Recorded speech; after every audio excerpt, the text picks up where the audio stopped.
왜 우리가 사복음서 읽어야 됩니까? 그리스도를 알아야죠. 그리스도 누구인지, 어떠하신 분인지, 어떠한 일 행하셨는지.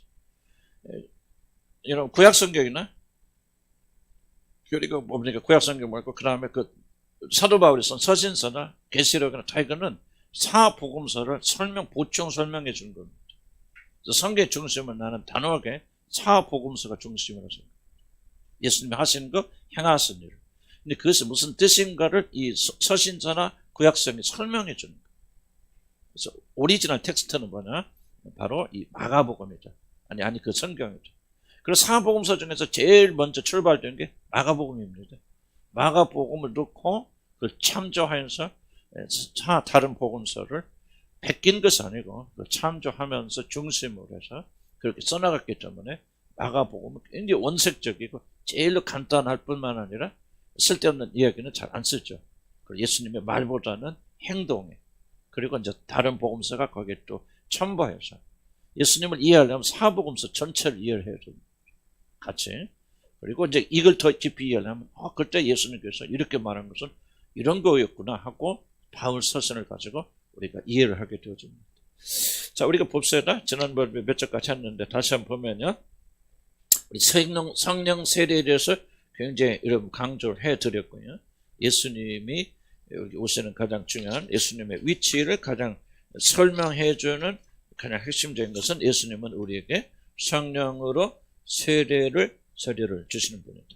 9절에 보면은 그때 예수께서 갈릴리 나사렛에서 와서 요단강에서 요한에게 세례를 받으시고 곧 물에서 올라왔을 때 하늘이 갈라진가 성령이 비둘기같이 자기 내려오심을 보시더니 하늘로부터 소리가 나기를, 그래서 예수님께서 세례 뵙고 오셨다. 그랬을 때 하늘이 갈라지고 성령이 비둘기같이 자기 내려오셨다. 또 사도행전 뭐라면 물 붓듯이 그에게 성령 부어주셨다. 물론 항상 예수님은 성령과 함께 하셨죠. 그러나 이제 무슨 뜻이냐면 여기서는 또 성령의 역사가 아주 증가 정도가 아니고 아직 그냥 지금까지는 하나님과의 관계를 유지할 수 있도록 그 성령의 어떤 그런 임재하심 그게 있었다면 이제는 그 능력, 마가의 다락방에 제자들에게 이 성령이 부어진 것 같은 그런 개념으로 이제 하나님께서 자기 모든 성령을 그에게 쏟아 부어주셨다. 이때부터 이제 예수님의 사역이 시작되는 거죠. 그러니까 제자들도 이거 똑같은 원리 아닙니까? 적장도 이미 성령이 그들과 함께 있고 구원받았지만은 너희들이 나가서 복음의 증인이 되려면 내가 갈릴리에 세례받을 때 하나님께서 성령을 이렇게 물 붓듯이 부어주듯이 너희들도 그런 성령의 세례를 받아야만이 나처럼 능력을 받고, 물론 예수님은 하나님이기 때문에 처음부터, 그러나 그는 이제 인간으로서 하나님이시잖아요. 사람으로서 지금 와 계시잖아요. 사람으로 와 계시기 때문에 그건 이렇게 부어지는 놀라운 역사예요. 놀라운 역사가 일어나야 된다는 거죠. 이해가십니까? 그래서 예수님께서는 하나님인데 성령 받을 필요 있을까요? 그렇게 생각하면 안 되고, 지금 사람으로서 하나님이지만은 하나님 되심을 전에 잃지 않았지만 사람으로서 출발한 거기 때문에 성령의 기름 부음을 그가 받아야 됩니다. 그래서 그리고 하나님의 인정하고 사랑하는 아들이고 기뻐하는 자라. 자, 설명 지난 주로 했고요. 성령이 곧 예수를 광야로 몰아내셨다. 그렇게 좀 설명을 하고 있죠. 성령이 광야를 세례를 받으셨다. 자, 13절에 광야에서 40일을 계시면서 사단에게 시험을 받으시며 들짐승과 함께 계시니 천사 수종 들고. 마가복음에는 뭐가 기록이 안 돼 있죠? 예수님이 어떤 시험을 받으셨는가 하는 것을 기록이 생략되어 있습니다. 왜 그렇게 생략했을까? 그거는 마가만이 알 수 있고 성령만 알 수 있는데 어쨌든 그 내용 자체는 선명합니다. 마가가 생각할 때 뭐가 더 중요하냐? 어떤 시험을 받았든지 그게 중요한 것이 아니고 바로 하나님의 아들이 우리를 대신해서 우리를 위해서 시험을 당하셨다고 하는 것을 굉장히 좀 강조합니다. 13절 성령이 곧 예수를, 곧이란 말은 지체치 아니하고 성령 기름 부심 받자마자 그걸 어디로 보냈습니까? 광야로 보내시죠. 지난번 잠깐 설명했지만은 우리가 성령 받고 성령 충만하면 우리가 생각할 때는 왕궁으로 가는 게 아니죠. 많은 사람이 그렇게 오해하잖아요. 성령 운동이 잘못 흘러가는 게 뭐냐면 바로 이 성령 역사하시는 양식을 이해를 안 하기 때문에 그대로 안 가려고 그러죠. 그래서 나는 성령 은사를 받다. 성령 받으면은 그걸 어디로 가려고? 왕궁으로 가려고. 유명해지려고. 많은 사람이 왜 성령 추구만 합니까? 추구하고 성령의 은사와 기름 부심을 추구합니까? 유명해지기 위해서. 나도 그랬고, 나도 뭐 잘못된 사입에 들어갔을 때, 그때 심리적 배경이 뭐였습니까? 죽을 자리에 들어가고, 우리 가정이 굉장히 이혼 직전 어려움이 있었고, 우리 집사람도 뭐 우울증에 죽기 직전이니까. 그렇지만은, 그런 그곳에 가서 내가 머물러 있었던 가장 큰 원인, 1번 원인은 다른 게 아니에요. 성공. 뭔가 여기서 능력받고, 은사받고, 기름 부심 받으면은 세계적인 부흥사가 되고, 뭐고, 막, 예언도 다 그렇게 해줄 거니까, 우리 전라도 말로 부항기가 들은 거죠. 덜 떠 있는 거죠. 그러니까 인간의 욕심. 그러니까 많은 분들이 왜 성령의 세례를 추구하고 성령의 능력을 추구하느냐? 자기가 유명해지기 위해서. 대접받고 사랑받기 위해서. 그런데 성령 뭐예요? 곧 지체치 아니하고 그런 생각이 들 틈이 없어요. 예수님 본래 그런 분이 아니지만 인간으로서 그 예수님은 우리하고 똑같은 길을 가셔야 되죠. 그래서 성경에 시운하죠. 그러니까 고난으로 순종함을 배웠어요. 그럼 예수님께서 순종하지 않았단 말인가? 아니에요. 순종하는 분이지만 그러나 인간으로서 그런 고난을 통해서 더 깊은 순종에 들어갔다고 하는 그런 뜻이거든요. 그래서 여기서도 바로 광야로 몰아내신 것, 그러니까 성령 세례를 받고 능력을 받고 어떤 영광을 취할 것으로 전혀 성령 이끌지 아니하시고 곧 어디로 보내시냐? 광야로 가십니다. 여러분 이걸 기억하세요. 여러분 성령 세례를 주세요, 성령 불 주세요. 그렇게 말하지만은 여러분 진실로 뭐를 기억하셔야 되냐면 왜 무엇 때문에 성령의 세례 기름 부심을 추구합니다. 그리고 여러분 성령의 충만함을 받으면 무엇을 기대하십니까? 라고 하는 점을 분명하게 밝힐 필요가 있다. 성령 세례를 받고 성령 충만함을 받으면 그 사람은 곧 어디로 들어갑니까? 광야로 들어갑니다. 이건 성경이 말하는 거고 진리입니다. 그러나 그렇게 되어서라도 나는 하나님께 영광을 돌리고 싶고 주의 뜻대로 살고 싶고 더 깊은 사랑과 주님이 원하시는 삶을 살고 싶습니까? 라고 하는 사람들에게만 내가 볼 때는 성령 세례. 그럼 예수님의 제자를 또 성령 세례 받고 어떻게 많이 나가서 기적을 일으키고 그리고 뭐 했습니까? 많은 사람 주님께 인도하였지만은 항상 그들에게 뭐가 따라왔죠? 고난이 따라왔죠. 핍박이 따라왔죠. 저는 여러분이 그런 마음으로 성령을 구하지 않는 게 좋죠. 왜? 이런 잘못된 방식으로 성령 구하면 누가 온다? 사단이 그 틈을 이용해서 광명에 쳐서 위장하여서 귀신들이 들어옵니다. 그래서 여러분들이 정말 중요한 것은 왜 여러분 주님 믿습니까? 하나님 믿습니까? 왜 주님을 사랑합니까? 왜 성령을 받기를 원합니까? 성령 오시면은 뭐가 일어납니까? 광야로 몰고 가셔서 그럼 그건 연단하십니다. 여러분 거듭나자마자 여러분 어디로 데리고 가서 하나님께서 광야로 데리고 가셔서 뭐 하시죠? 징계하시고 연단하셔서 신분만 아들로 되었을 뿐만 아니라 그 신분의 아들 된 자들을 더욱더 거룩한 사람으로 만들어가시는 연단. 나도 그거 거듭나고 구원받고 정말 주님 올바로 아는 시간부터 정말 시련이 끝나잖아요. 엄청난 시련이고 엄청난 거고 그런 것을 지금도 경험하고 체험하고 있는데 이것을 알면은 우리가 더 기쁨으로 맞이할 수 있다. 광야에서 40일을 계시면서 사단에게 시험을 받았습니다. 어떤 종류의 시험을 받았냐 하는 것은 이제 말하자면 마태나 누가가 관심 가지고 하는 거고 그 중요한 부분이고 여기는 40일 동안 시험을 받으셨죠. 기도하러 가신 거 아니에요. 기도하러 가셨단 말은 사복음서에 한마디도 없습니다. 40일 금식 기도란 말은 그래서 예수님도 하셨으니까 한 것은 근거 없는 이야기고 비성경적입니다.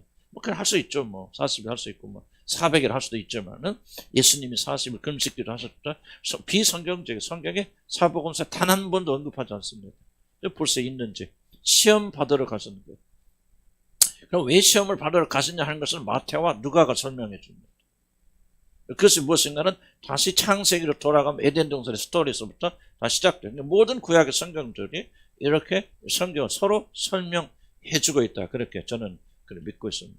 시험을 받으시고 들짐승과 함께 있어요. 들짐승과 함께 있다는 말은 무슨 말입니까? 예수님의 출발이 어딥니까? 이걸 잘 기억하세요. 광야에서 들짐승과 그런 영광 받는 게 아니에요. 사람을 오셔서 하나님의 아들 온 우주 만물을 창조하신 그 하나님께서 자기 백성에 오셨지만은 그런 겸손하게 자기를 낮추셔서 죄인들과 동일을 하시기 위해서 그런 광야에서 40일 보내시면서 시험을 받으십니다. 누구를? 우리를 위해서. 그리고 그는 어떻게 합니까? 지금 하늘의 왕 되신 그분께서 들 짐승과 함께 계시면서 41일 광야에서 이게 바로 그분의 출발이었고 그분의 마침은 뭐예요? 십자가의 죽음이죠. 그러니까 그분은 이 세상에 어떤 영광도 취하지 않았다. 이것이 이제 일관되게 마가가 주장하고 있는 굉장히 중요한 것 중에 하나죠. 근데 왜 우리 믿는 자들은 영광을 구하라 합니까? 왜 성공에 매달렸습니까? 단순하게 그냥 심리적으로 생각하지 마시고 영적으로 생각한다면은 저도 아직도 성공에 대한 애착이 있고 성공해야 될까 그런 건 없겠지만 그럼에도 불구하고 성공하지 못하는 아픔은 있단 말이죠. 항상 나 그렇게 하지만 어떤 때 보면 좀 우울하기도 하고 밑에 숨겨져 있는 거죠. 그럼 왜 그렇습니까? 우리가 이제 심리적으로 그렇다 어렸을 때부터 그건 이제 그 단계 넘어가자 그 말이죠. 성경적으로 사고하자, 영적으로 사고하자. 왜 그러고 그렇습니까? 그래서 우리 주님이 걸었던 길과 반대되는 길로 여러분 세상의 길, 세속의 길로 걸어가고 있기 때문에. 이해가세요? 어렸을 때 성공하지 못하고 칭찬받고 인정받고 제발 좀 어렸을 때 상처 그만 얘기해줘 여러분. 나는 이제 여러분한테 초창기는 그 필요하지만 아직도 내 상처가 남아있습니다. 여러분 죽을 때까지 그 상처를 여러분 해결 못합니다. 죽기 전에 똑같은 말 할 겁니다. 여러분 문제는 상처가 있다는 게 문제가 아니에요. 여러분의 문제는 뭐죠? 상처를 바라본다는 게 문제죠. 무슨 뜻 이해하세요? 상처 없는 사람 없어요. 여러분 같이 나만 그렇게 생각하면 안 돼요. 여러분보다 훨씬 깊은 상처 문제 남편이요. 여러분 남편은 문제가 여러분만 그렇게 힘듭니까? 다른 사람들 남편들 들어보세요. 여러분 남편보다 더하면 됐지 덜하지 않아요. 나 혼자만 어려움 겪고 나 혼자만 핍박받는 것 같죠. 나 혼자만 고통 못 받고. 여러분 이건 교만한 말이에요. 나 혼자만 순교자 같죠. 그런 거 하지 마세요 바랍니다. 상처가 있고 뭐가 있고 남편 이제 환경 얘기 그만하자 그 말이죠. 영적으로 설명하자 그 말이죠. 왜 우리가 왜 이렇게 어렵습니까? 주님이 가신 길을 여러분 부인하기 때문에. 주님 어디서 출발했어요? 광야에서 출발했죠. 누구와 함께? 들짐승과 함께. 그런데 왜 우리는 왕궁에서 출발하려고 그래요? 왜 성공하려고 그래요? 왜 호강하려고 그래요? 이 세상에서. 어차피 이 세상에서 다 멸망당할 거 아니에요. 뭔가 근본적인 것이 잘못됐다 그 말이에요. 가난하게 사는 게 병들고 사는 게 축복된 삶입니다. 나 지금 그 말 하고 있는 게 아니에요. 저는 우리 마음이 차서요. 왜 우리는 주님이 가셨던 그게 보세요. 주님은 우리를 위해서 그럴 필요가 없는 하늘의 왕께서 이렇게 와서 고난을 당하시는데 왜 우리는 그 은혜를 받은 우리들은 주님이 가셨던 길과 거꾸로 가려고 합니까? 한번 대답해 보세요. 여러분 안에 성령 계시죠? 여러분 진짜 거듭난 하나님의 백성들이라면 요즘 왜 세상 사람과 똑같은 마음의 구조를 가지고 있냐 그 말이죠. 이걸 우리가 부단히 회개하고 예수 그리스도의 보혈로 씻겨 나가서 고난 당하는 게 정상이다. 어려움 있는 게 정상이다. 가난한 게 정상이다. 제가 외국에 갈 때마다 요즘 옛날에 무슨 생각이 외국에 가면요 가끔 그렇게 저도 몇 번 그런 경험이 있는데 이코노미 있잖아요. 제일 싼 거 하이 되게 불편해. 고속버스도 확전 안 앉아. 그거 그냥 열몇 시간씩 타고 가려면 죽겠어. 근데 어떤 데 가면요 자리가 나면 이게 비즈니스석을 공짜로 줘요. 거기 가면 왜 이렇게 편해? 누가 오지 막 음식 타봤어요 여러분 비즈니스? 안 타봤죠? 난 3번인가 그랬어요. 공짜로 이렇게 해줬어요. 그래서 갈 때마다 이런 생각이 들어. 이번엔 안 해주나? 이렇게 보니까 그 항공사에서 좀 돈이 있게 좀 보이고 괜찮은 사람들 일부러 줘서 그 맛을 들이게 한대. 그래서 그 다음은 돈이 비즈니스 하면 더 타봐야지 하고 돈 내서 탄대. 이 전략적으로 그런데. 난 3번 하니까 안 해주고 이놈 안 됐다 하고 안 해주는 것 같아. 근데 요즘 무슨 생각이 나? 주님, 난 이게 더 이상 그런 거 바라지도 않겠어. 고통스럽게 가는 거, 이 세상이 이렇게 힘들게 가는 게 너무 당연한 건데, 왜 내가 그런 생각합니까? 어쩌면 이제 외국에 가야 될 경우도 또 있고, 그래요. 그런데, 이게 생각해보면, 그런 생각 어쩜 들더라. 그때 내가 생각 바꿨어요. 아니, 이게. 편한 게 내 주가 되어지고, 목적이 되어지면 안 돼요.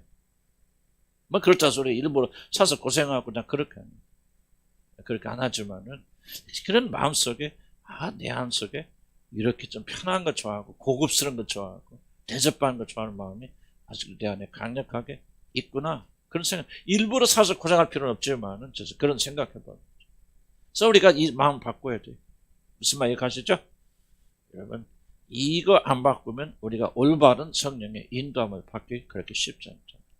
주님은 광야에서 들짐승에게 출발했어요. 누구를 위해서? 그럼 그 혜택을 받은 우리들은 왜 거꾸로 가면 주님 가셨죠? 그 은혜를 받았어, 우리. 그래, 광야에서. 고난받는 게 당연하죠. 요거점은 그 당연하지 않아요? 그렇잖아요? 복음을 전하 예수를 위해서 요거점은 얼마나 당연합니까? 나는 믿음의 길로 가는데 믿음이 없는 남편이 나를 괴롭게 하는 거 얼마나 당연합니까? 뭘 당연하게 생각해야죠. 뭘 그렇게 그걸 훈장처럼 생각하고 뭘 그렇게 난리피고 그렇습니까? 죄송해요, 표현이 좀 그런데. 좀 그런 생각 좀 버리시게 너무나 당연한 일을 하고 있는 거고, 우리 세상에 나가면 예수 믿는다고 믿음이 있다고 해서 핍박받고 욕 얻어먹는 거 너무 당연한 거죠. 왜 핏대 올리고 싸웁니까? 그 이상한 거죠. 잘못한 것 같죠. 그러지 말아야 돼요. 우리가 생각을 좀 바꿔야 할 필요가 있죠. 그런데 중요한 말 하나가 있죠. 뭐가 하더라? 천사들이 수정 들더라. 이게 바로 그리스도의 독특한 삶이죠. 이 세상에서는 부대접 받고 이 세상에서는 광야 있고 그럼 뭐예요? 이 세상에서 뭡니까? 들짐승 함께 계시지만은 왜 하늘에서는 그는 고귀한 존재잖아요. 그러니까 천사들이 와서 수종 들더라. 아멘. 이런 마음을 가지고 이렇게 고난을 차차고 살면 살수록 하늘에서는 우리가 높아진다는 사실. 천사들이 우리를 수종 들지는 않죠. 난 결코 천사를 무시하고 뭐 천사를 부리고 뭐 이건 완전 성경 잘못 해석하는 겁니다. 고대 사람 보세요. 천사만 엎드려 절하죠. 고귀한 존재고 우리는 범접할 수 없는 존재들입니다. 천사 하나가 18만 5천 명을 하루아침에 죽이는 강력한 하나님의 메신저들이죠. 그래서 우리가 천사를 숭배해서는 안 되고 엎드려 절하면 안 되죠. 그러나 우리는 천사를 우리 종같이 뭐 천사야 와라 뭐 보면 나를 그런 데 많이 들었어요. 뭐 천사야 축복을 날라오라 내가 너에게 명령하느니. 어떤 사람도 그렇게 나같이 잘하신 분이 천사들 일을 잘못해 주님 이거 다 갈아주세요. 이것들 왜 이렇게 일을 못합니까? 이거는요 굉장히 성경을 무시하고요. 진리를 모르는 사람들. 그러다가 천사를 숭배하면 안 됩니다. 근데 중요한 것은 하늘의 존재들이 예수님께서 예수님을 수종들라. 왜? 묻죠. 우리를 위해서 사랑 때문에 하나님의 아버지의 뜻에 따라서 그 뜻을 존중하기 위해서 그가 뭐하죠? 광야에 있으면서 들짐승과 함께 있잖아요. 왕궁에 가지 않잖아요. 왜 하나님께서 내가 널 기뻐하는 자로 말하죠? 아버지 뜻에 따라서 세례받잖아. 죄인과 동일하잖아. 그러니까 아버지 뜻에 맞춰 가면은 누가요? 하나님이 기뻐하시고 천상의 존재들이 시정되는 거 아니지만 덥고 우리 함께 가는 땅에서는 낮아지지만은 하늘에서는 높아지는 그런 자들 존재. 믿으면 아멘 하시기 바랍니다. 어느 길을 선택할까는 여러분이 선택합니다. 이 믿음이 생겨야죠. 진짜 그렇다고 믿어져야 여러분이 할 거 아니에요? 그러나 믿음이 생긴 자들은 항상 선택하는 겁니다. 그래도 나는 세상 영광이 좋아. 그렇게 말은 안 하겠지만 지속적으로 선택한다는 것은 그렇게 말하는 거죠. 그렇게 믿는 거죠. 여러분 선택이고 그 선택은 반드시 결과가 옵니다. 여러분 평강 있습니까? 기쁨 있습니까? 물밀듯이 우러오는 참된 기쁨이 있습니까? 여러분 어렵고 힘들 때마다 천사들이 와서 도와줍니까? 여러분 그렇지 않다면 뭔가 좀 여러분들이 잘못된 길로 가고 있다는 그렇게 생각돼요. 성경을 아주 리얼하게 좀 받고 생각하자. 선택은 항상 여러분이 하는 거고 그 선택 결과. 그래서 여기 와서 울고불고 하지 마세요. 전부 잘못된 선택 내려서 자기 세상 좋아하는 길을 가서 하나님께서 그게 보호하여 주시고 그게 근데 왜 여기 와서 울고 난리 핍니까? 회개해야죠. 아니 잘못된 길로 가서 빠졌어. 이래서 보세요. 이러면서 이거 뜨거 펄펄 끓는 물이야. 그래서 손 집어서 데였어. 왜 울고 난리야? 뭐 해야 됩니까? 다시는 내가 손에 뜨거운 물 손 집어넣지 않을 거야? 회개하고 다시는 집어넣지 말아야지. 매일 또 가서 또 집어넣어? 왜 울고 난리야? 좀 표현이 좀 그래요. 그러나 난 그렇게 말하고 싶어요. 왜 울고 난립니까 여러분들? 지난 수요일날 왜 내가 소리 지르는 줄 압니까? 여러분 얼굴에서 역겨운 것을 봤기 때문에. 역겨운 것을 봤죠. 뭐예요? 하나님을 나도 그런 사람이니까 나를 포함해서 말하는 거예요. 하나님 보실 때요. 역겨워요 여러분들이. 다 그렇다는 거 아니에요. 여러분의 어떤 그런 마음이 하나님 보실 때 역겹다는 거죠. 지속적으로 여기 와서 울고 불고 하면 뭐냐 그 말이지. 여호와를 경외해야 될 거 아니에요. 매일 선택 내려야 될 거 아니에요. 왜 우리는 그리스도께서 가신 길을 저와 여러분 가지 않으면서 영광의 길을 추구해 나가면서 이 어려운 일이 일어나는데 그것 때문에 불평합니까? 이제 멈춰야 돼요, 여러분들이. 성숙한 사람들은 이거 멈추고 회개 길로 들어가서 주님과 동일한 삶을 들어가시기 바랍니다. 고난받는 자 내려가시고 대접받는 거 싫어하시고 여러분이 그리스도와 함께 사는 삶. 그래서 천사들이 여러분 돕고 수족은 아니지만 여러분을 이끌어 주시는 그런 삶을 살게 되어주면 우리 기쁘죠. 그런데 매일 잘못된 선택 내리면서 왜 울고불고 합니까? 지겹잖아요. 하나님의 눈으로 한번 여러분 자신 보라 그 말이죠. 역겹은가 역겹지 않은지 토해내고 싶잖아요. 그런 심정이 일어나잖아요. 물론 나를 포함한 걸 나를 포함한 거지만 내가 지난 세일을 분노한 것은 그 심정이 내게 부어지는 그 순간에 역겨워요. 여러분 얼굴 보면. 다 그렇다는 거 아니에요. 그런 면과 그런 순간은 하나님 보실 때 여러분 보면서 역겨워 하시는 거예요. 우리는 좀 회개해야 돼요. 아멘? 돌아서야 좀. 자, 그 다음 봅시다. 요한이 잡힌 후 예수에서 갈릴리 오셔서 하나님의 복음을 전파하여 이르실 때 때가 찼고 하나님의 나라가 가까이 왔으니 회개하고 복음을 믿으라. 때가 찼고 하나님의 나라가 가까웠다는 뭐예요? 이제 심판이 가깝잖아요. 이제 하나님께서 기쪽에서 통짜 다스릴 때가 왔다. 자, 왜 우리가 역겨운 우리 모습을 회개해야 됩니까? 때가 찼어요. 하나님 나라 가깝습니다. 하나님 나라 뭡니까? 많은 분들이 어떻게 생각하냐? 이러고 있다가 나는 그냥 뿅 하고 하늘나라 갈 거예요. 너는 무슨 휴거 들어봤죠? 휴거.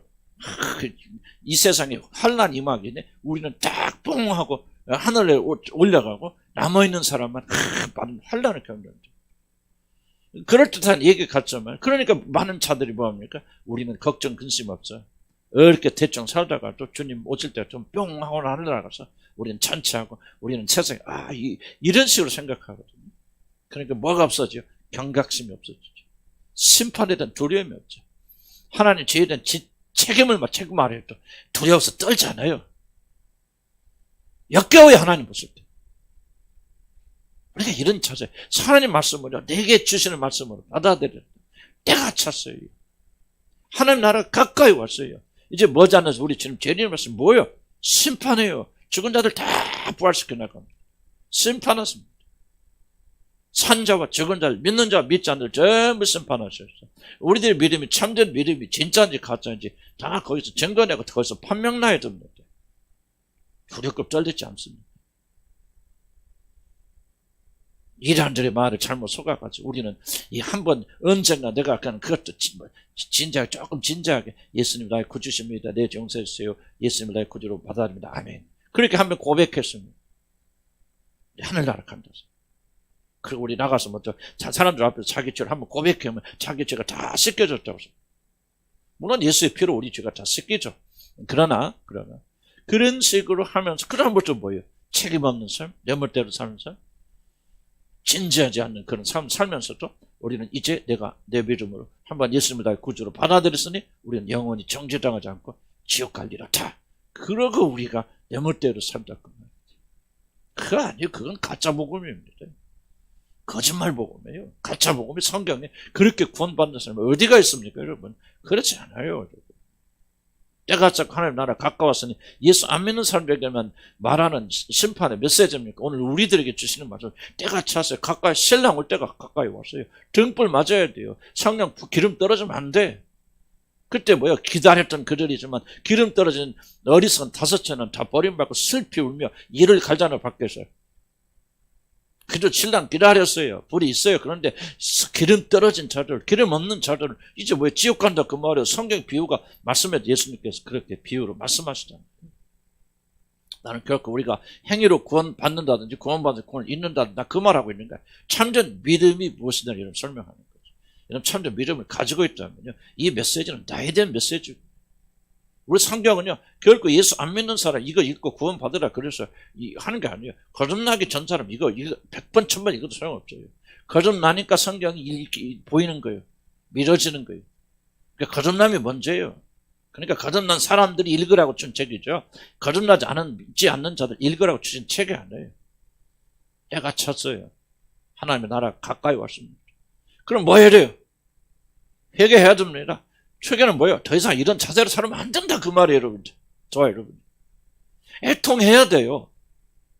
언제까지 교회 와서 조금 들물 찔끔 짜다가 또 밖에 나가는 순간부터 잊어버리고 내가 언제 그래서 하고 또 세상에 나가서 그렇게 살다가 또 왕창 세상의 모든 죄 다 뒤집어 쓰고 와서 또 이런 식으로 살지 말라 그 말이죠. 회개하라 그 말이죠. 회개하고 믿어야죠. 회개하지 않으니까 여러분 믿음이 안 믿어지는 거예요. 예수를 주라고 고백하는 믿음이 참된 믿음으로 되지 않는 거예요. 돌아서야 돼요, 저 여러분. 구원 안 받았다 말하는 것이 아니고 구원 받은 우리들도 꾸준하게 끊임없이 죄에서 돌아서고 또 돌아서야 돼요. 그래야 우리가 믿을 수 있고 믿음이 강해지고 그 믿음 안에 승리할 수 있는 것이죠. 예수님 오셔서 처음 전한 말이에요. 때가 찼고 하나님의 나라가 가까이 왔어요. 이제 하나님이 심판하신 날이에요. 의로우신 그 왕이 다스리세요. 그러면 너희들 그냥 어영병 이 세상에 사는 것들 이제 더 이상 통하지 않는다 그 말이에요. 여러분들. 지금 여러분 어영병 믿고 있잖아요. 살짝 까놓고 얘기해서 여기 교회 안 나옵니까? 왜 오십니까? 어떤 분들은 지옥 가는 게 두려워서 오신 볼 수 있어요. 세례요한이 뭐라고 합니까? 이 독사의 새끼들은 여기 임박할 진노와 심판을 피하기 위해서 나오는 가서 뭐예요? 회개에 합당한 열매를 죄 뜻대로 행하는 자를 되라 그러죠. 그러니까 저와 여러분이 이 말씀을 무시하면 안 돼요. 내게 주신 말씀으로 받아들여야 돼요. 불단히 회개해야 돼요. 왜 또 회개합니까? 회개 한 번 하면 되는 거지. 아니에요. 회개는요. 거듭난 사람만 회개할 수 있어요. 거듭나면 하나님의 전적인 은혜예요. 우리 배우자를 교리해서 죽은 사람 살려내는데 그 사람 회개해서 살아나는 게 아니에요. 살아나니까 그때부터 죄가 보이고 의가 보이니까 뭐예요? 그때부터 회개하게 되는 거예요. 거듭나면 사실 먼저 있죠. 회개해야 돼요. 돌아서야 됩니다. 그리고 나서야 이제 여러분이 복음을 믿을 수 있죠. 그래서 우리가 부단히 경고의 말씀을 듣고 읽고 묵상하고 마음속 가볍게 여기죠. 저도 참 요즘 많이 회개하는 게 제가 목회자니까 가르쳐요. 가르치는 함정이 뭔지 아십니까? 가르치는 순간에 내가 이걸 다 지키는 걸로 착각합니다. 참 이게 무서운 함정이에요.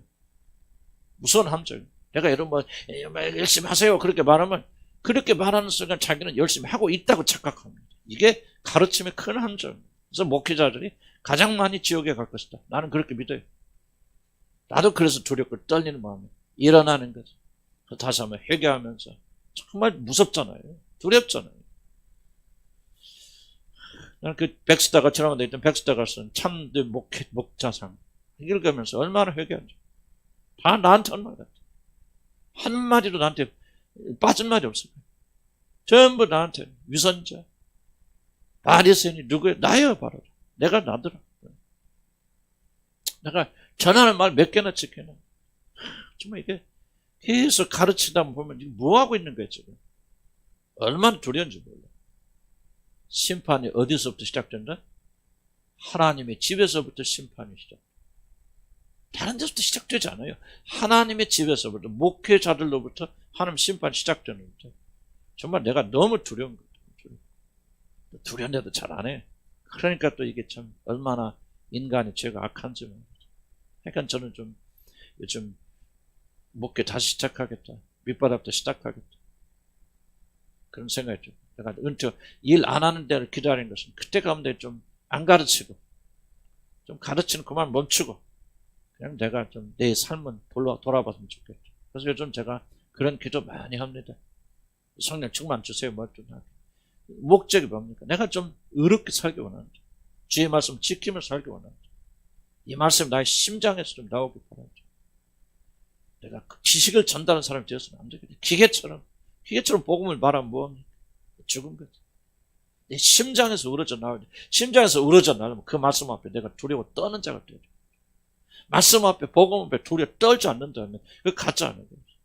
저는 그렇게 살아왔고 죄송해요. 그렇지 않을 때도 있었겠지만 제가 지난 과거를 뒤돌아보면 너무나도 부끄럽죠. 이게 아니다. 이제 올바른 길을 가야 되겠다. 그런 생각이 듭니다. 그래서 회개하고 복음을 믿어라. 이 메시지가 오늘 내 가슴에 울려 퍼지는 메시지로 받아야 된다. 16절 넘어가면 조금 내가 이게 마감을 하다 보니까요. 하나님께서 기름 부으심 많이 주셔요. 기름 부으심을 많이 주는 쪽을 제가 강조해야 돼요. 이 목회자는 이걸 빨리 발견해야 됩니다. 내가 이거 영의 생각에 이거 해야 되겠다. 시작하더라도 성령께서 제가 사이드로 그냥 간단히 읽고 끝내려고 그랬는데 하나님의 생각은 달라요. 기름 부어주세요. 그러면 나는 이걸 발견해야 돼. 이거 이쪽에 기름이 흐르는구나. 여기 집중해야 돼. 그렇지 않으면요, 나는 공한 말만 가르치다 끝나버려. 무슨 말 이해가시죠? 집중해야 돼. 자, 화장실 급하시면 혼자 개인적으로 다녀오세요. 자, 끊을 수 없습니다. 16절. 조금만 더 합시다. 20절까지 봅니다. 갈릴리 해변으로 지나가시다가 시몬과 그 형제 안드레가 바다에 그물을 던진 것을 보시더니 그들은 어부라. 예수께서 이르시되 나를 따라오라. 내가 너희로 사람을 낚는 어부가 되게 하리라 하시니 곧 그물을 버려두고 따르니라. 조금 더 가시다가 세베대의 아들 야고보와 그 형제 요한을 보시고 그들도 배에서 그물을 깁는데 곧 부르시니 그 아버지 세베대를 품꾼들과 함께 배에 버려두고 예수를 따라. 예수님의 사역자 제일 중요한 12제자를 부르시는 겁니다. 12제자를 부르시고 선택하시고. 자, 여기는 간단히 이들이 어부들이고 그리고 고기 잡고 그물 깁다가 부르셨다고 나와 있고 예수님이 마치 처음 여기서 본 것 같이 말하지만 그러지 않습니다. 요한복음이나 다른 종합해 보면은 이미 예수님은 이들을 알고 계셨고 전에 만나셨고 베드로도 처음 예수님이 부르실 때 그가 따라온 게 아닙니다. 베드로 사복음서 종합해 보면 예수님이 따르라고 했지만 처음에 베드로 안 따라갑니다. 그러다가 고기 잡는 고기 하나도 못 잡았을 때 옆에 그물을 던져라 많은 고기를 던졌을 때 베드로가 나와서 말합니다. 주여 죄인으로서이다 나를 떠났어. 왜 그 말을 했을까요? 그것이 바로 첫 번째 부르심을 베드로가 거부했기 때문입니다. 여러분들 좀 그런 게 깊이 생각할 필요는 없지만 어쨌든 그래서 성경에 이 마가복음에 나와 있지만 이게 전체 아니고 사복음서를 종합해 보게 되어질 때 이미 예수님은 12제자들을 보시고 계셨고 알고 계셨고 그러다 결정적인 순간에 부르신 겁니다. 근데 그래서 우리가 뭐를 봐야 되냐면 디테일을 보지 마시고 예수님께서 12제자를 부르실 때 어떻게 부르셨는가. 가룟 유다는 빼놓고 가룟 유다는 가룟 유다도 뭐 장점이 있었겠죠. 자, 여기 12제자들을 부르실 때에 전부 특징들이 있습니다. 어디서 부르십니까? 일터에서 부르십니다. 하나 일터에서 안 부른 사람 있죠. 누구죠? 나다니엘. 나다니엘은 일터에 있잖아요. 그런데 어디에 있을 때 내가 너를 보았노라 그러죠? 무화과나 마을에 있대. 그게 뭘까? 무화과나 마을에. 그러니까 뭐가 나면서 기도할 때. 그늘에서 기도할 때 그를 보신 거예요. 영적으로. 그러니까 전부 다 가른 자는 모르겠지만 12제자들 부르실 때 일터에서 부르신다는 사실. 여러분 이거 굉장히 중요한 사실입니다. 예수님의 제자를 부를 때 아무나 데려다 제자 삼으신 거 아니에요. 예수님의 제자 중에서 단 한 명도 가룟 유다는 원래가 멸망의 자녀였기 때문에 12제자 단 한 명도 또는 예수님이 부르신 사람 중에서 단 한 명도 끝까지 주님을 따르지 아니한 자는 없습니다. 대만아두건 세상으로 나갔다는 말은 전도하는 길을 포기했다는 말이지 바울과 같이 안 갔다는 얘기지 세상으로 돌아갔다는 얘기, 타락했다는 얘기 뜻이 아니거든요. 왜 그럴까요? 예수님은 결코 치유받은 사람, 문제받은 사람 안 보고 있습니다. 제자들. 못 봤죠? 성실한 사람. 디모데가 뭐합니까? 바울이 디모데. 뭐하니까? 신실한 사람들에게 부탁하고. 하나님 말씀 보죠. 그래서 후계자들이나 이 일꾼들은 항상 1번이 뭐죠? 충성되고 헌신된 자. 충성되고 헌신된 자. 신실한 자. 변하지 않는 자. 이게 나는 한나라에서 1번입니다. 1번. 올라갔다 내려갔다 막 재능은 있는데 어느 날은 잘하고 어느 날 못하고 이게 아니에요. 한날 꾸준하게 잡으세요. 베드로를 부르실 때 뭐죠? 예수님께서 베드로가 밤새 그물을 던지는 거 지켜보시잖아요. 그리고 새벽녘이 되어서 그때 내 옆에 그물을 던져봐라 그러셨잖아요. 그거 뭘 생각합니까? 우리 예수님 밤새 뭐 하셨잖아요. 미리 아셨지만은 베드로가 포기합니까 안 합니까? 몇 번 던지가 없으면 아이 고기 없네 오늘 안 잡혔나 하고 그만뒀을 텐데 베드로는 끝까지 새벽까지 그물 던지더라고요. 그러니까 예수님께서 뭐지 보셨을 때 저놈이면 됐다. 몰라서 그런 건 아니겠죠. 그렇겠지만 여러분 왜 이것이 근거 있는 이야기냐면 사도 바울을 부르실 때 사도 바울이 뭐라고 그럽니까? 주께서 왜 자기를 불렀다고 말하죠? 그렇죠. 바로 이거죠. 그가 나를 충성되게 여겨. 알지 못하고 내가 교회를 핍박하는 자에서는 그가 나를 충성되게 여겨요. 사도 바울이 어떻게 예수님을 핍박했어요? 충성되게 핍박하는 거예요. 열심을 다했어요. 그가 뭐라고 하죠? 열심히 특출하여 그러잖아요. 특심하여. 엘리야서 봐요. 내가 하나님을 사랑 열심히 특심하여. 그러죠. 그러니까 전부 예수님의 제자들을 볼 때 누구야? 충성된 자들을 부르죠. 신실된 자를 부르죠. 참 이게 놀라. 아무나 부르시는 게 아니에요. 자, 벌써 세리도 있죠. 세리 보세요. 마태가 뭐 했을 거예요? 열심히 앉아서 그거 충성하는 거예요. 도둑질할 건 뭐, 그 잡으러 거기까지. 그런데 세리 마태가 열심히 그네 거기서 있을 때 너는 나를 따르라 그러잖아. 또 보니까 금을 깁잖아. 열심히 금을 깁잖아. 일터에서 그를 부르셨죠. 뭐를 지금 말합니까? 1번 제일 중요한 것은 하나님 앞에 신실해야 돼요. 성실해야 돼요. 변하지 말아야 돼요. 변하면 안 돼. 그래서 나는 우리 교인들과 약간 그런 의미에서는 조금 희망이 있다. 그러니까 우리 교인들 보면은 참 이거 하나는 내가 좀 칭찬하고 싶은 하는 게 뭐냐면 참 끈질긴 거. 물론 감정대로 여러분 가운데도 올라갔다 내렸다 한 사람이 있어요. 어느 날 막 찬양하고 불고 뛰다가 그 다음날 푹 끊어지고 이거는 결코 하나님이 사랑하시는 성품 아니에요. 근데 어쨌든 우리 교인들은 막 그런 사람이 할지라도 끈질기게 달라붙는 것은 있죠. 여러분들이. 그래 있죠? 이거는 상당히 중요한 자질이라는 걸 생각해요. 그래서 우리 교회에 좀 소망이 있다는 것은 적어도 우리가 지금 남아있는 여러분들은 약간 끈질기게 달라붙어요. 그런 자질이 있는데 조금 더 이제 우리가 향상되고 될 것이죠. 그래서 우리 주님께서 제자들을 부르실 때에 신실하고 성실한 자들. 왜 그게 중요하냐? 성경 누가 구원 받는다고 그랬죠? 끝까지 견디는 자고. 그래서 우리가 뭐를 배워야 되면 감정적으로 격동되거나 여러분 행위가 뜨거울 때는 확 뜨겁고 이거를 고쳐야 됩니다. 자, 우리 교회 몇 분들이 참 열심히 있는데 이게 올라갔다 내려갔다 하는 게 너무 심한 분들 계세요. 그분들은 이거를 안 잡으면 여러분의 경건은 결코 열매 맺지 못하는 거죠. 하나님 나라에서 여러분 보세요. 확 뜨겁게 여러분.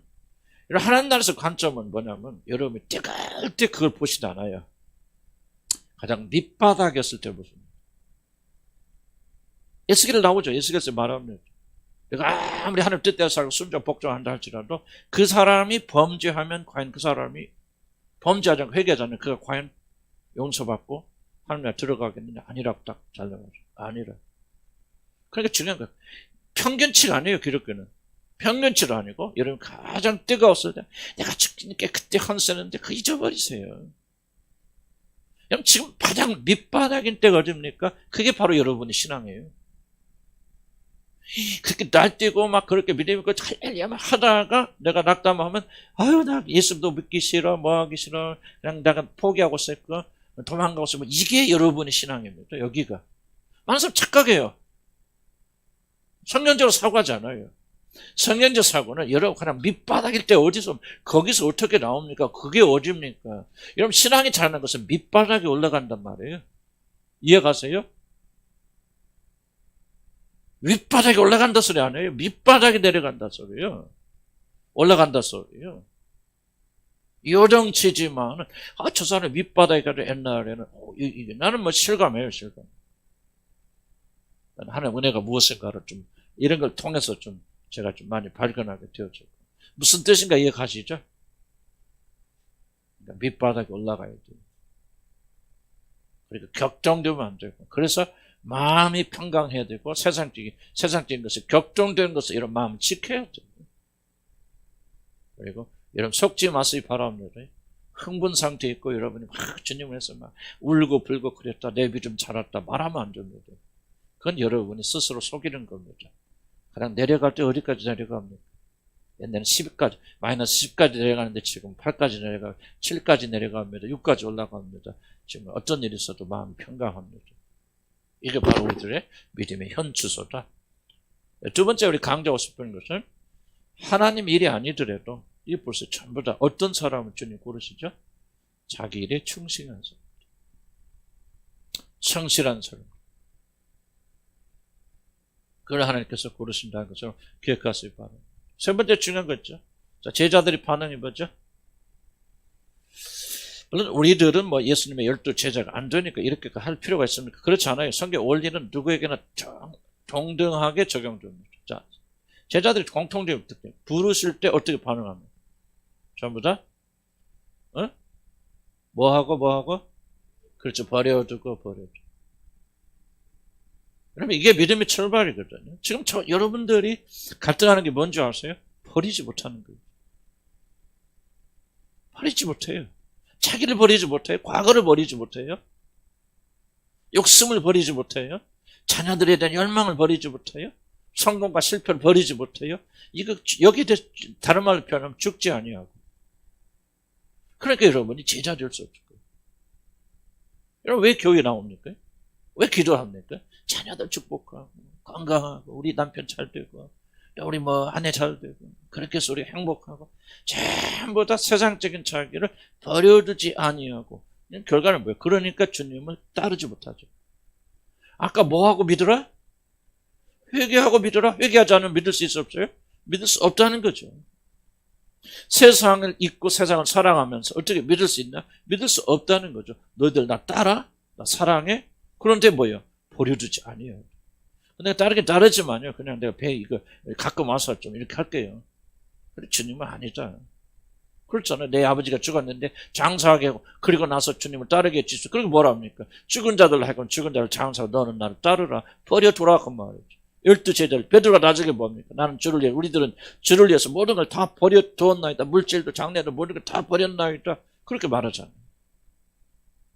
우리들이 하나님을 위해서 우리 버려두지 않으면 우리는 결코 우리가 그리스도의 제자가 될 수 없습니다.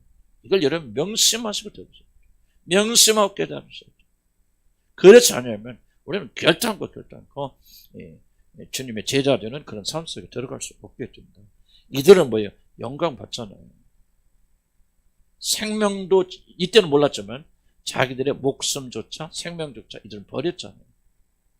버렸으면 뭐예요? 영원한 생명을 다시 받게 되어졌고 면류관을 쓰게 되어졌고 이게 선택이죠. 그게 안 믿겨지는 사람은 어쩔 수 없어요. 안 믿겨지는 어쩔 수 없지만 믿겨지는 사람들은 매일 자기 자신의 모든 걸 버려두고 그리스도를 따르는 삶의 선택을 해야 된다. 구체적으로 이것이 무엇을 의미하는 것은 각자에게 적용이 다를 수도 있겠지만 원칙은 그렇습니다. 하나님께서 부르십니다. 충성도 여기서 부르십니다. 신실해야 되겠구나. 흔들지 말아야 되겠구나. 밑바닥이 계속 정강해야 되겠구나. 그러려면 뭐 해야 되는 거예요? 지속적으로 우리는 버리는 작업 해야 된다.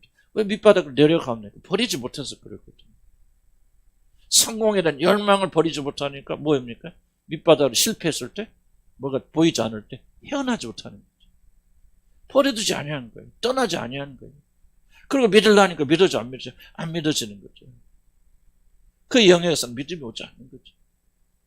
정말 여러분들이요. 매일 결단해야 돼. 결단을 회개하고 결단. 왜? 여러분 안에 이미 성령이 계시기 때문에. 안 계신 분은 아무리 결단해도 소용없고 결단할 수도 없어요. 그러나 여러분 안에 하나님 계시다면, 하나님 영이 계시다면 여러분 결단하면 된단 말이죠. 안 한다는 것은 여러분 선택이고 여러분 선택의 결과는 여러분이 받게 되어지는 거예요. 무슨 말인지 아시죠? 그러니까 우리가 이 생명과 죽음은 믿음을 가진 죄도 지속적으로 왔다 갔다 하게 되는 거예요. 어떤 이들은 주의 말씀대로 살면 자기 자신 생명이 임하게 되어지는 것으로 주의 말씀대로 받지 아니하고 지속적으로 자기의 길을 쫓아가는 자들에게는 하나님의 생명이 결코 주어지지 못해서 마치 죽은 자처럼 살아가게 되는 그런 일이 있게 되어집니다. 여기까지 합시다. 다시 한번 정리합니다. 여기 끝나고 화장실 가서 이런 모이셔서 이런 설교 말씀 읽고 좀 나누시기 바랍니다. 나누시고 같이 기도하시고 한 30분 이상 정도 그렇게 좀 해주세요. 좀 길게 그렇게 해주시고 좀 모여서 하고. 오후에는 아마 나누지 않고 좀 이 교제 좀 더 들어가고 그럴 겁니다. 다시 한번 정리합니다. 성령 받자마자 예수님을 광야로 몰아내셨죠. 그래서 우리가 삶에서 어려움고 있고 그런 것은 너무 큰 문제가 아니다. 뭔가 좀 하나님께서 성령 안에서 우리에게 하신 일이기 때문에 주님과 가까워질수록 우리 믿음의 사람들은 세상으로부터 어려움을 겪는 것을 그 고난을 받는 것을 각오해야 되고 그것을 중요하게 여겨야 된다. 그리고 예수님의 출발은 들짐승과 함께 우리들도 세상의 영광을 가지려고 하고 그 영광으로 출발하려고 하는 우리 모든 생각들을 버려야 된다. 그럴 때 천사들 수종되는 놀라운 영광과 축복을 거둘 수 있다. 그렇게 말씀드리고 그 다음에 때가 잡고 하나님 나라가 가까이 왔다는 말을 믿지 않는 자들이 적은 말로 이건 나와 상관이 없는 말로 듣지 말고 그렇게 되면 성경의 모든 말씀들이 한쪽 귀로 들어서 한쪽 귀로 나가버립니다. 성경을 읽지만은 아무것도 마음에 거둘 수 없어요. 지금 내가 주님께서 내게 말씀하신 말씀을 들어야 됩니다. 때가 찼다. 이제 얼마 있잖아. 주님 재림 기다리면서 좋아하지 마시기 바랍니다. 심판의 때예요. 심판 없는다는 받지 않는다는 사람 그 말에 귀걸이지 마시고 뭐 휴거된다는 말에 미혹되고 현혹되지 마시기 바랍니다. 나는 그들이 잘못됐다든지 그들이 이단이라 그렇게 말하고 싶지 않아요. 다만 그렇게 되어졌을 때 우리에게 오는 신앙의 피해는 엄청나다고 말이죠. 아니다. 때가 짧고 하나님 나라 가까이 오면 1번 하는 것은 하나님 여러분의 죄에 대해서 우리의 가색에 대해서 내가 이렇게 열심히 나는 이렇게 열심히 내가 최선을 다해서 하니까 하나님 칭찬하시고 상 주시겠지라고 하는 것은 착각일 수 있다는 거죠. 내가 주님이 나를 보실 때 내 사역을 뭐라고 평가하실까 두렵고 떨리는 마음을 가져야 된다. 왜 우리는 우리 편에서 생각하잖아요. 죄가 뭡니까? 죄는 무엇을 하지 말라고 악한 죄를 행한 것도 죄지만은 하나님이 더 다루시는 죄는 뭐야? 마땅히 해야 될 거 하지 않은 죄에 대해서 더 심각하게 물으신다. 마땅히 해야 되는 데 지키지 않았죠. 그럼 나는 뭐야? 마땅히 해야 되는 걸 하지 않은 것 엄청나게 많더라. 두렵고 떨리는 마음을 가지고 여러분이 적응해서 정말 주님 앞에 서는 하루하루 사는 것이 두려움 가운데 경건한 두려움 가운데 살아야 돼. 물론 거기에 기쁨도 있고 감사도 감격이 있죠. 그러나 이것이 저와 균형을 이렇게 나가면서 그렇게 나가야 된다. 제자들 부르는 것이 있습니다. 제자들은 충성된 사람들을 고르셨다. 그래서 우리들도 충성된 사람이 되고 신실한 믿음을 가지고 흔들리지 말아야 된다. 중요한 것은 뭐냐? 내가 흥분됐을 때, 막 찬양하고 업됐을 때 상태가 우리 믿음의 상태가 아니죠. 그 상태는 우리가 굉장히 잘못되어진 거야. 진짜 우리 상태는 뭐야? 혼자 있을 때, 낙담될 때, 깔아져 있을 때, 그때가 여러분이 가장 그런 거죠. 심각하게 생각하세요. 이런 말 들으면 어떤 분들 계속해서 나는 그렇잖아요. 뭐 자꾸 자기만 자랑하다 끝나버리는데 그런 식으로 생각하다 보면 여러분 나눌 때도요. 그렇게 하지 마세요. 여러분 하나도 하나님 말씀을 여러 마음에서 역사하지 않습니다. 회개하는 심정으로 나누세요. 우리가 얼마나 하나님 말씀과 멀은 사람인가 고백하세요. 얼마나 부족한 사람인가. 그때 그래야 치유 역사가 일어나는데요. 대충 많은 사람들 이 얘기를 들어보면 내가 얼마나 의로운가 계속 설명합니다. 끊임없이 말하고 있어요. 그래서 여러분이 갈수록 주님과 사이가 안 좁아지는 거예요. 통해야 돼요. 얼마나 내가 주님과 먼 사람인가 눈물로서 진심으로 전심으로 고백해야 돼요. 나누는 시간도 아까 우리 기도할 때 말씀했지 마음에서 나오는 말이 돼야 돼요. 그래야 성령 역사하시는 거예요. 그래야 변화가 일어나는 거예요. 나는 여러분 그렇게 할 수 있다고 믿어요. 아멘? 하나님을 실망시키지 마시고 그렇게 하시기 바랍니다. 나를 따르라 그랬을 때 우리가 무엇을 버리십니까? 무엇을 버리지 않습니까? 지금 무엇을 버리지 못하지 여러분 실갱하고 있습니까? 여러분 연약함 주님께 고백하십시오. 그럼 그 고백을 통해서 주님께서 여러분 치유하시는 놀라운 역사 일어날 줄로 믿습니다. 네, 기도합시다. 우리 하나님 감사합니다.